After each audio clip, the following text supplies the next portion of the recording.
моя мама задала мне такой вопрос: какой предмет ты больше всего любишь? Я ей ответила: русский, литература. А какой больше не любишь? Спросила у меня мама. Я сказала, что не люблю математику. И она такая: почему? И я ей там такое высказала, потому что вопрос «почему» здесь не подходит. Во-первых, я вам еще калькулятор, чтобы циферки в уме считать. Дайте мне, пожалуйста, листочек, я вам посчитаю.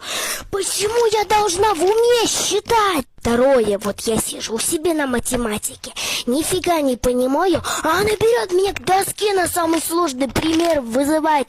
Я что, виду подаю, руку тяну, вон там отличница за первой партой руку тянет, ногу тянет, что ты ее не вызови. И четвертое, самое последнее, что ты на меня орешь? Ну не понимаю я, не ори ты, объясни.